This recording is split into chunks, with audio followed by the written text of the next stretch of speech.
A Massachusetts man who lost his 3 young children posted a moving memorial to them and a message of forgiveness to his wife, who is facing charges in connection to the children's deaths. In the statement published on Saturday, Patrick Clancy, how his partner and children were the greatest things that ever happened to him. Cora, Dawson, and Callan brought him more happiness and satisfaction than he could have ever imagined during their time on Earth. Hello and welcome once again to the channel. Today, we will be discussing everything about the husband of a Massachusetts mom who allegedly killed their 3 children and asks people to forgive his wife. But before moving further, make sure to hit the bell icon after subscribing to the channel. Without further ado, let's begin. A mother from Duxbury, Massachusetts has been accused of killing her 3 children in January 2023 before trying to take her own life. The mother's husband has spoken out about the heartbreaking tragedy.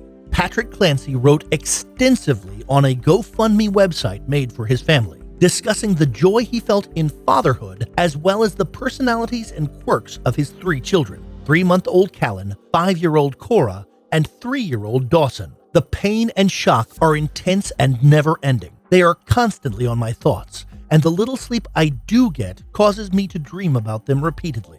Clancy wrote this on January 28. Cora, Dawson, and Callan were the center of my existence. Without them, I'd be lost. The father said that his 8-month-old son, Callan, was a wonderfully happy and vibrant baby, constantly smiling, and that he would always rest his head on his shoulder after waking up for the day. Cora had an infectious laugh, according to Clancy. She was very fond of sloths, unicorns, and pretend tea parties. The young girl even aspired to become a doctor one day. He added that 3-year-old Dawson loved trucks, tractors, dinosaurs, Paw Patrol, work people, and being outside, and that the two had a particularly close bond from the day he was born. The father also highlighted his son's beautiful, bold brown eyes that sparkled with friendship. Writing about his 32-year-old wife, Lindsay Clancy, who was allegedly experiencing postpartum psychosis at the time of the supposed murders, Clancy said that their marriage was wonderful and diametrically grew stronger as her condition rapidly worsened. He added, "I took as much pride in being her husband as I did in being a father, and felt persistently lucky to have her in my life." The grieving father begged those keeping close tabs on the case to figure out some way in their heart to forgive her. He pleaded with everyone, "I want to ask that you all find it deep inside yourselves to forgive Lindsay as I have. The genuine Lindsay was kind to everyone, including me, our children, family, friends, and her patients. Her spirit is made entirely of love. Now, all I want for her is for her to find some peace." With this, he implies that the woman was not herself at the time of the alleged murders. Last week, Lindsay was accused of strangling her children before jumping out of a second-story window. According to radio presenter John DePetro, who spoke with a close family friend, Patrick Clancy had apparently left the house for only about 25 minutes to get takeout dinner when the event happened. Soon after the tragedy, the 2 older children passed away at the hospital. According to several media sources, the Plymouth County District Attorney's Office said in a statement on Friday that Callan also passed away from his wounds. According to reports, the infant child was pronounced dead at Children's Hospital in Boston at 11:18 a.m. on Friday. At approximately 12:30 p.m., the State Office of the Chief Medical Examiner contacted Massachusetts State Police assigned to our office to report that at 11:18 a.m. Friday, the 3rd Clancy child was pronounced deceased at Children's Hospital in Boston, stated District Attorney spokeswoman Beth Stone. At a vigil held for the children last week, Reverend Robert J. Dehan prayed for the family and mentioned that Lindsay was supposedly experiencing extreme mental illness at the time of the deaths, according to the Patriot Ledger. An acquaintance of the family reportedly disclosed to radio presenter John DePetro that Lindsay was taking part in a 5-day-per-week mental health program at the time of the tragedy to help her treat her postpartum struggles. She reportedly even had a leave of absence from her position as a labor and delivery nurse at Massachusetts General Hospital. The medical facility released a statement saying, We are shocked and grieved to learn of this horrible incident. We offer all those impacted by these tragic circumstances our sincere condolences. Last Tuesday night, Patrick Clancy found his wife hurt at their home and called 911. Timothy J. Cruz, the district attorney for Plymouth County, stated on Wednesday that the 3 children were discovered unconscious with apparent evidence of trauma.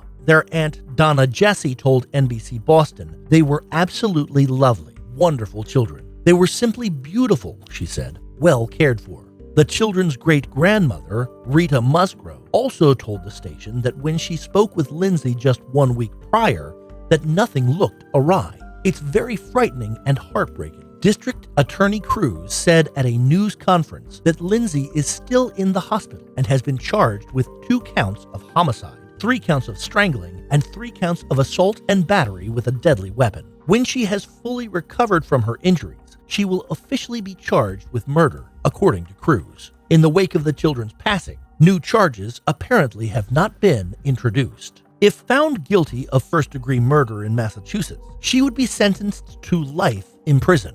Despite the fact that the police and Clayton's family have made no statements about the condition of her mental state, the incident has drawn national attention to the difficulties some women face after giving birth. The crucial distinction between postpartum psychosis and the more common postpartum depression has also been emphasized. Postpartum psychosis is an uncommon disorder that causes suicidal and in many cases homicidal thoughts, according to specialists. Postpartum depression is a syndrome that happens after childbirth.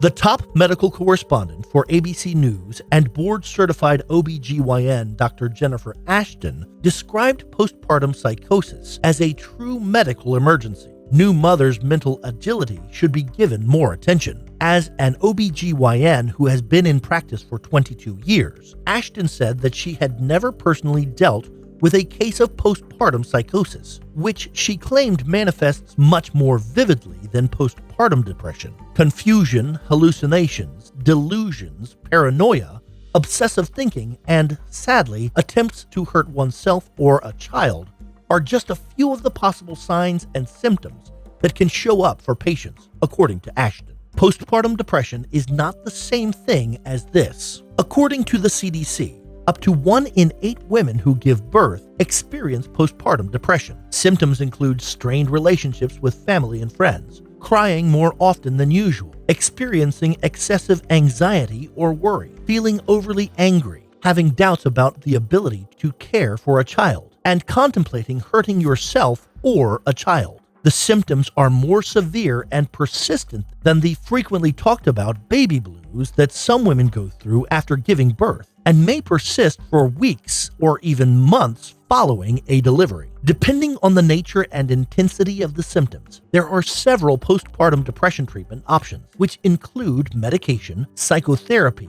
or support groups. The first pharmaceutical created for women experiencing postpartum depression was finally approved by the U.S. Food and Drug Administration in 2019. Its name is Zolrison. When a woman is having problems with her mental health after giving birth, it is crucial to seek immediate expert medical assistance, according to Ashton. She recommends going to the hospital if you think you might be having postpartum psychosis or infanticidal thoughts. Ashton spoke of both postpartum psychosis and postpartum depression. Absolutely, intervention is necessary for either. Drugs have the power to save lives and have in the past. Patrick Clancy also wrote a devastating obituary for his 2 older children, in which he remembered the traits and characteristics that made him adore them so much. Cora was breathtakingly gorgeous and had a contagious laugh.